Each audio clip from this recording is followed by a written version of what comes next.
welcome to today's Business Unzipped podcast, where I am joined by Hafeez Abdul, professional basketball player and coach.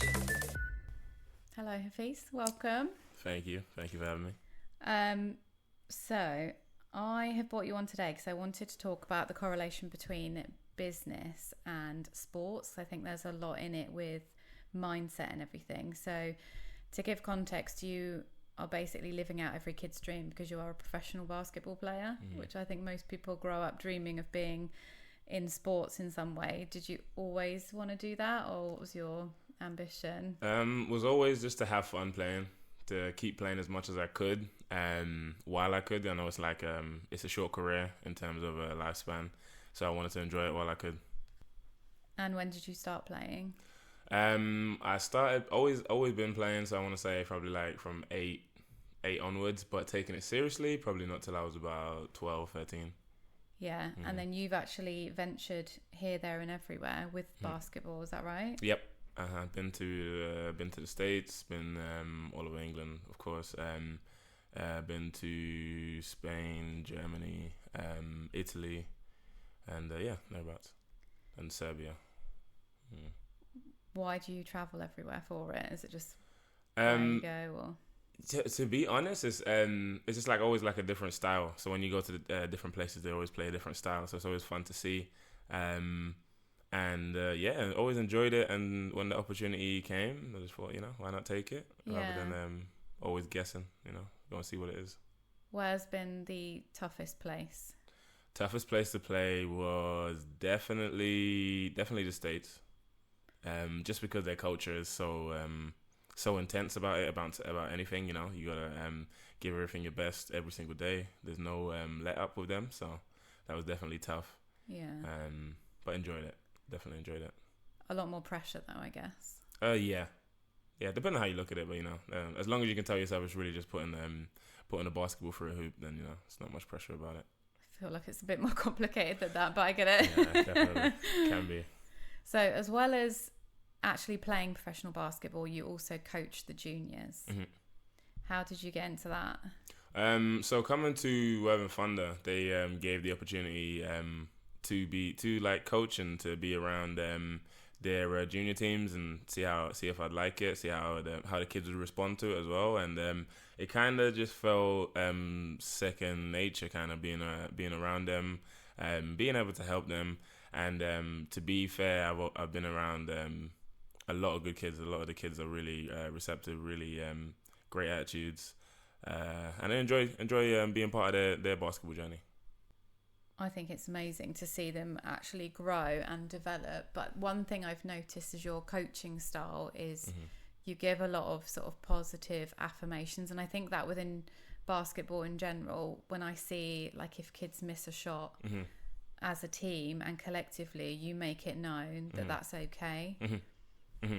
Definitely, because they see it as the end all be all, and that being the end product of what it has to be. When there's so much more to basketball, and the longer you play, the more chance you have of having off days, and the more off days you will have. And it's hard for them to see it at a young age, but it's getting their head around that. You've missed a shot, or you're having a bad day, doesn't mean your teammate is. And if your teammate wins, we all win. So as long as they see it as a whole, and not just from an individual's aspect, then they'll have a good time. They'll never really have a bad day, and they'll enjoy basketball more, which is always the goal.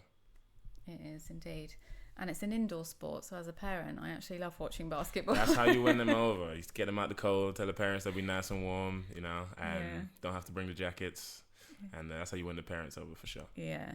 So in terms of mindset, because I think there is a strong relation to having in the sports industry, you have to have a really strong mindset, and you have to have that sort of resilience to keep going. Is that something you learn over time, or is it just sort of drilled into you, or is it just, do you think it actually has to come naturally? I think it is part of the environment you're in. If everyone else makes it a standard and makes it a normal, you don't really notice that that's your new normal. That's what it is and what you become accustomed to. So you definitely just take it in your stride, it's something you pick up along the way. I wouldn't say it's a natural thing you pick up. Yeah, I think you just, like you say, you're acclimatized to it. It's a bit like getting in a hot bath, isn't it? Yeah. At first, you're like, oh, this is really horrible. Yeah, it's different. But then actually, you sort of get used to that temperature. Mm-hmm. And I think that's the same if you want to sort of venture off into your own business. It just feels really uncomfortable all the time. But I guess with you, so you're coming to the end of this season, and then you have to go into a new season. I guess that feeling of uncomfortable is always there for you as well, because you don't really know what's going to happen. Yes. So I'm in a fortunate position where I can have that kind of have those talks with Worthing from an early stage, and they're all right. You know, we're all right talking to each other about what we would need on both sides. But yeah, it does come with its pressures, you know, because then you're, you know, negotiating and talking and what you would like, what they're comfortable with giving up, and it's the same when other teams approach.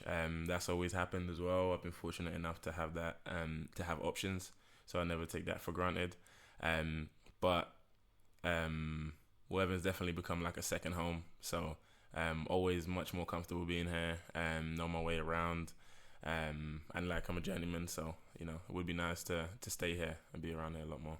Yeah, definitely. And I guess as well with coaching, you get to see the kids sort of grow up and then go into the bigger teams. That must be quite rewarding. Definitely. Seeing them, because they all start off the same. They all start off, they don't want to talk to nobody, they don't want to open their mouth, they don't want to make a mistake. So they're super shy, but then you see their character develop, and that's like the biggest part of it, seeing their character develop, seeing them have their own personality, who they are. They're able to converse with you and you know, tell you what they like and what they want to work on and be better at. What's the hardest part about coaching? The hardest part is there's been a few where like you know, not everybody gets along. And you see some kids will fall victim to you know, products of their environment and things that they aren't accustomed to, I guess. So they let distractions get in the way, and you can't always rein them back in and try to, hey, like, you know, basketball's a safe place for you, and you try to make it that basketball's a place they enjoy. Basketball's a place where you work hard, but you see the reason in it. So losing kids along the way is probably the toughest part. But it happens. It's, you know, kids move, families move. You know, they want to do different things in life. You know, it leads them to not being able to make practices and stuff. But, you know, you kind of have to take it in stride. Yeah. Thank you for saying that parents aren't the worst bit, because obviously I'm saying. No, definitely not. Definitely, you can always, even the ones that are a bit too much into it, you can always tell that, like, hey, at least you're doing it for your kid. You know, you brought them this way or whatever else. So you can't be mad you want the best for your kids. It's just how they go about it sometimes is. Yeah, it's tricky. Needs work. How do you balance actually playing basketball and all the training that you have to do and the coaching? So leading by example, and I think now the kids have become old enough, a lot of the time they want to be a part of anything that I'll do, and I'm very much like show and not just tell them. So when they get a chance to, they'll hang around. There's a few youngins that get to watch the men's practice and stuff like that. And some of the kids even have memberships at the same gym. So they'll try to, hey, coach, can I, be in the gym with you at the same time? And I always welcome it. I think the sooner you become accustomed to it, the sooner you can elevate and become better at it. So I'd love to see these kids be able to, one, keep up now, because you're only going to get better, as you grow. And two, when you rub shoulders with people at that age, the sooner you do it, the clearer things become. Because I don't think it's like an accident when kids are like a 15-year-old superstar or whatever else. I think they've been around people who who have helped them develop them consistently over time. So now that 5-year period, it just happens sooner. If they were 15 and they had it from 15 to 20, still the same product, but just a bit later. So I try to be that. I always try to be that person that I've had around and that I wish I had around. Yeah, so, I completely agree with that. You surround yourself with positive, influential people, and you will naturally follow suit. Gives you a bit of direction. Definitely. Sooner rather than later. So, for these kids. Yeah. in order to become a basketball player professionally, Mm-hmm. realistically, you have to become almost obsessed with it. How much practice do you reckon you used to do? So obsessed, yeah. So we used to there was so much stuff we used to do. And I tell the kids now, please and thank yous go a long way because that has helped a lot. And because yeah, we used to so many things. So I haven't. My friends know it because they were there. But we used to. We made friends with a janitor at school, and he used to tell us like, look, if you can get to this door, then I'll leave it open for you guys to go and play basketball. But those times that we used to sneak in and play basketball was after 11 p.m. So we used to be on the court from, I kid you not, from 11 to like 2 in the morning, just on the court, just because we could, we were going to be up anyway. It was summer.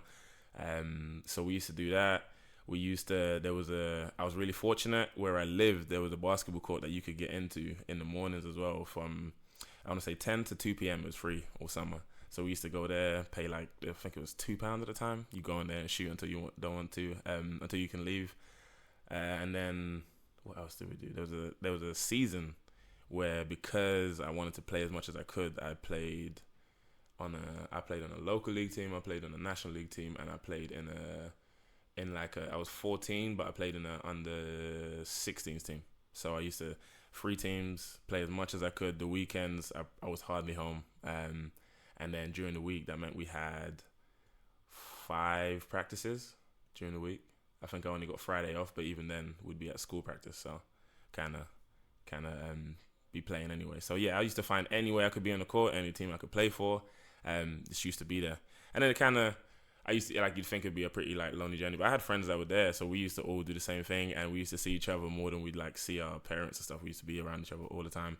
I'm still friends to this day. So like, made friends at like 12, still friends now. So they have their weddings, be there and stuff like that. It's really cool. Like I tell the kids now and the 12s, I'm like, most of the guys that you're in the hall with now will probably be your friends for the rest of your life, and you won't realize it. But you'll make your best friends at basketball or at whatever sport you choose. Yeah, that's amazing. I definitely think that borders on obsession too. Yeah, definitely. Yeah, definitely. But I wouldn't want to tell the kids, hey, like talk to Jenna and get his keys. So, yeah. Please and thank yous. And some of the kids are seeing it and making friends with it, making sure they're on the teacher's best side so they can get on the court in lunchtime. And that goes a long way, especially if you're the only one doing it. So how did you navigate then from playing in juniors and in like local and nationals to actually becoming a professional and having to go through an agency and stuff? How do you get to that point? So for me, I didn't have a clear idea what I wanted to do. I just knew that I had to prepare sooner rather than later. And I knew when you're competing to try and go to the States, it's even tougher because then you have to deal with the kids who are closer to them, kids who they already have their eye on. So it's kind of all of that navigating makes it really tough. I knew I didn't care where I was going to play. I just knew if I was playing, then I could show what I could do.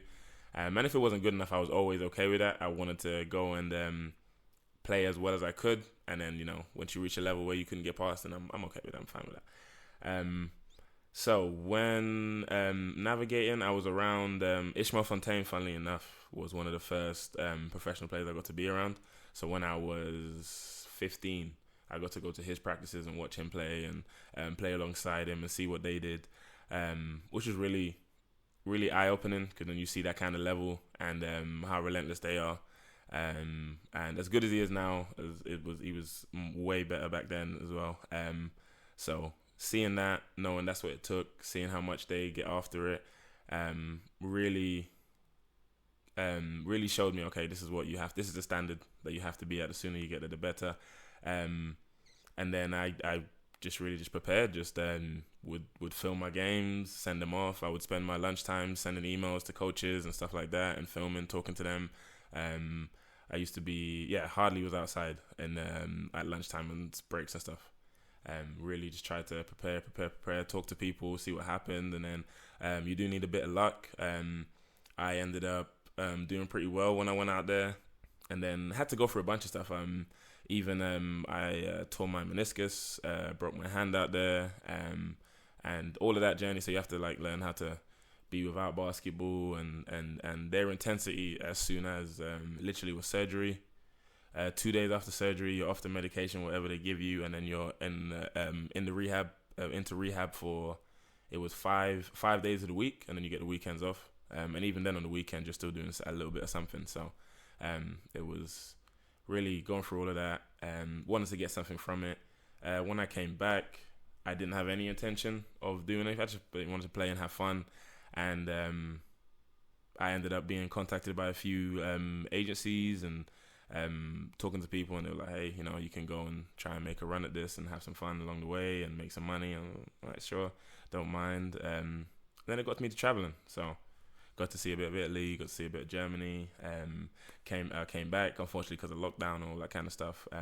It kind of made it a tough journey. But then, funnily enough, come to Worthing, and I don't know, instantly felt like a home. Instantly was comfortable. Instantly enjoyed the people I was around. So yeah, bit of a journey, but that's a lot of fun. amazing. So yeah. So when you say a basketball career is quite short-lived, how short are we talking? So it really can depend. It could be 8 years, it could be 15. But it just depends, if you decide you want to settle down, decide you don't want to, you find something else off the court more fruitful, more entertaining, and that can be anything from family to a business. Then maybe you step out sooner rather than later, and maybe things go really well, you enjoy seeing sights and traveling, then you stick around and either at one team or you be a journeyman and keep going places. So it can really depend on who you are, how life goes, and the way that sports are going now. People are playing into their 40s at the highest levels. So it only trickles down when people play longer too. So will you carry on coaching? Oh yeah, definitely. I enjoy it. Being part of the community too. Talking to even the other local coaches around. It's really cool. What they find worked for them, what they find didn't work for them. Being around Zaire and Ishmael, even Tom's a coach as well. So seeing what they do, seeing how they enjoy it, seeing the kids grow as well is always fun. So definitely coaching is gonna stick. Yeah, Amazing. So what do you think? What is your highlight about being a professional basketball player? What's the best moments? The highlights? Ooh. I would say I'm very competitive. So being able to guard the best player on the other team and then doing better than them and winning. So that's definitely, like, having one up on them is like the highlight for me personally. It's not all about winning though. Yeah. So definitely not all about winning. But to be fair, what's been really cool about being at Worthing is I get to have family come down, and because it's not too far. So that's definitely been a highlight. My mum hasn't been able to watch me play for before I came to Worthing for years. So because I was always traveling, being about, it'd only be what I could show her through film and stuff like that. So having her being able to come down and watch games has been definitely been a lot for her. So she always, you got a home game this week, I'm coming down, all this other stuff. So that's been really cool. That's been that close to me. Yeah, so. That's amazing. And what's the toughest part? Toughest part? Don't say losing. Oh, that stings though. That definitely stings. The toughest part. I would say the season is definitely a grind, and you can always underestimate how much of a grind it can be after a long road trip, after injuries being involved and all that kind of stuff. You have to kind of carry on and be a professional about it, especially when things aren't going your way. So definitely, but it makes you enjoy the highs more. Yeah. Knowing about the lows. So. Yeah. Okay. And then what advice would you give to young kids that want to either start playing basketball or are thinking about wanting a career? What advice would you give them? That's a good question. What advice would I give them? I think basketball's with most sports, I'm sure it's the same, but you don't become good by accident. The sooner you start working on things, the better you get at them, and enjoy the journey. Because you miss the small things, you miss the road trips, the friends you make along the way. You kind of miss out on those small bits. And looking back, when you look back, it's like, yeah, that was a funny journey. That was a great game. And even now, I'm 28. I can still talk to my friends about games we played when we were 15, 16 and how we messed up and how silly we looked and whatever else, or how we won and all those kind of things. So those kind of memories you make along the way, they'll forget. There'll be nothing now, but later on they'll be like, oh, that was a real highlight. Nice. Thank you so much for joining me today. I really appreciate it. No worries. Pleasure's on mine. Well, after my catch up with Hafeez, I did some reflecting on our conversation, and I just wanted to pull out what I think the key correlations between professional sports and businesses are. That, sports professionals, they come with a real drive and a passion, and they demonstrate a lot of determination. And those really are the same qualities that we need to succeed in business. In terms of motivation, I think sports is brilliant, but it also requires commitment. They are fully committed to their journey within the sports professional. They want to be the best. They want to learn from the best. And again, if we bring that into our business and we show that same commitment, we're constantly learning, we're looking for ways to evolve, to be more efficient, it can only help us. And, sports people, they just don't give up. If they lose a match, by the time the next match comes around, they have a renewed sense of motivation and just grit. Like what's happened has happened. They move on and they're always looking forward. And we need to do the same in business. So, yeah, I just think there is so much we can learn from sports professionals, and we can bring that in to our businesses. So thank you for listening.